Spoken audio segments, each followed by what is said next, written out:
मेरे प्यारे बच्चे प्रेम से बोलिए ओम शाई राम, ओम शाई राम, ओम शाई राम। मेरे बच्चों राधे राधे। मेरे बच्चों शाई संदेश चैनल में आप सभी का बहुत बहुत स्वागत है। मेरे बच्चों साईं बाबा ने आज आप औरों से यही एक बात की है। अगर आप हमारे चैनल पर नए हैं तो चैनल से जुड़ने के लिए सब्सक्राइब कर लीजिए ताकि आने वाली वीडियो की नोटिफिकेशन आप तक जल्द से जल्द पहुंच सके। मेरे बच्चे साईं बाबा कहते हैं कि मन को शांत और स्थिर करने के लिए भगवान कृष्ण ने बताए हैं ये दो उपाय। साईं बाबा के कितने रूप हैं, इसीलिए आइए जानते हैं कि मन को शांत और स्थिर रखने के लिए भगवान कृष्ण ने बताए हैं ये दो उपाय।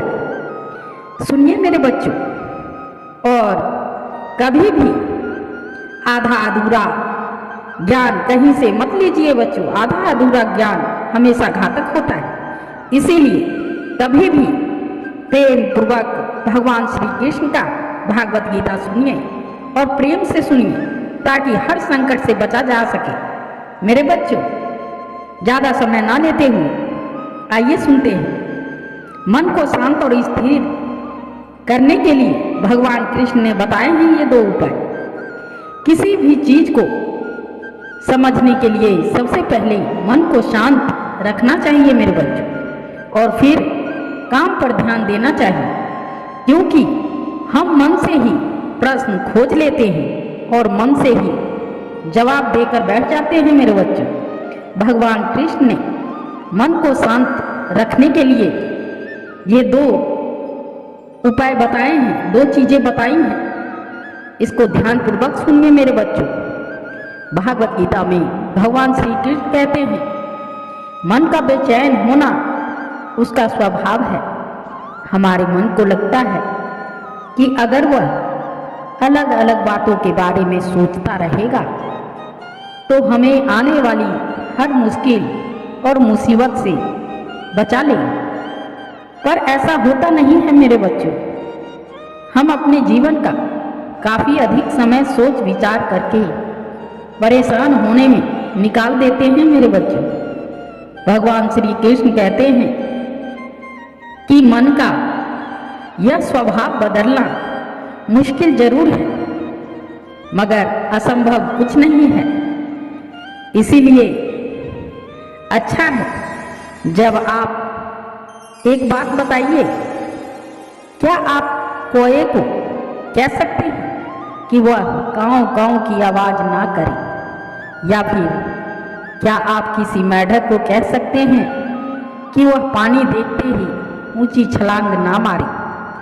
हमारे मन का भी कुछ ऐसा ही है मेरे बच्चों।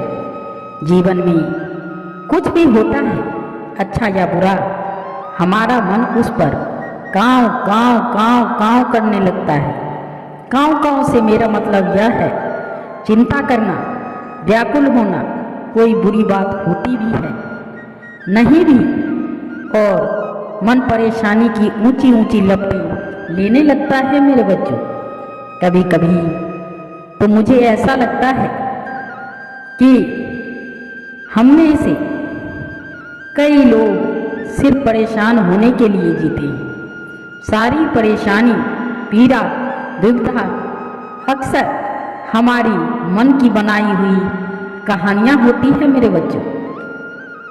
भगवान श्री कृष्ण हमें हमारे मन को शांत और स्थिर करने के लिए दो उपाय देते हैं। पहला, जो कि आप ध्यान से सुनिए मेरे बच्चों, ध्यान लगाना या मेडिटेट करना। दूसरा, वैराग्य भाव सिखाना। अब ध्यान या मेडिटेशन शब्द सुनते ही आप में से कई लोग कहेंगे कि आप आंख बंद कर सांसें अंदर बाहर नहीं ले रहे, नहीं ले सकते।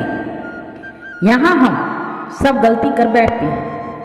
मेडिटेशन या ध्यान का मतलब सिर्फ आंखें बंद कर बैठना नहीं होता। मेडिटेशन का मतलब होता है अपना पूरा ध्यान किसी चीज पर लगाना और उसे हटाने और हटने नहीं देना। अगर आप रोटी बना रहे हैं तो सिर्फ उस बात पर ध्यान दीजिए। अगर आप पिक्चर देख रहे हैं तो अपना पूरा ध्यान पिक्चर पर लगाइए। यह मत सोचिए कि पिक्चर देखकर आप अपना कितना वक्त बर्बाद कर रहे हैं। जब आप जीवन के हर छोटे बड़े काम को पूरे ध्यान से करते हैं तो आपका जीवन ही एक मेडिटेशन बन जाता है। ऐसे जीवन में शांति, स्थिरता, साहस और सफलता का होना अनिवार्य है मेरे बच्चों। वैराग्य भाव दूसरा उपाय है। वैराग्य का अर्थ यह नहीं है कि आप सब कुछ छोड़कर जंगल में जाकर बैठ जाइए।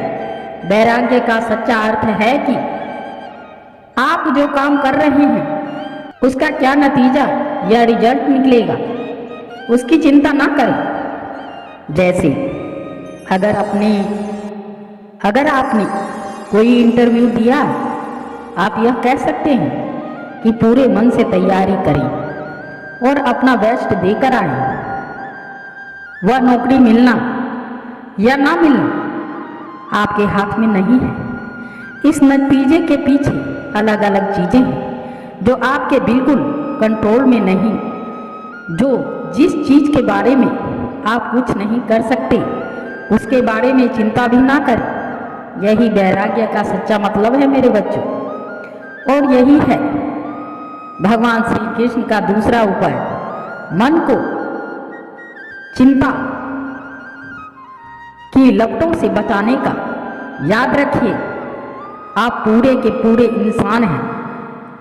समझदारी, संयम और कुशलता से भरे इंसान।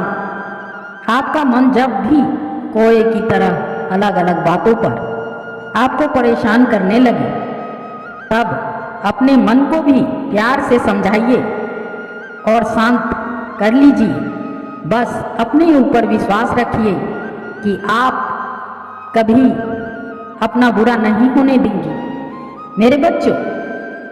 तो इसी के साथ आप प्रेम से बोलिए ओम शाई राम, ओम शाई राम, ओम शाई राम। मेरे बच्चों, राधे राधे। धन्यवाद मेरे बच्चों।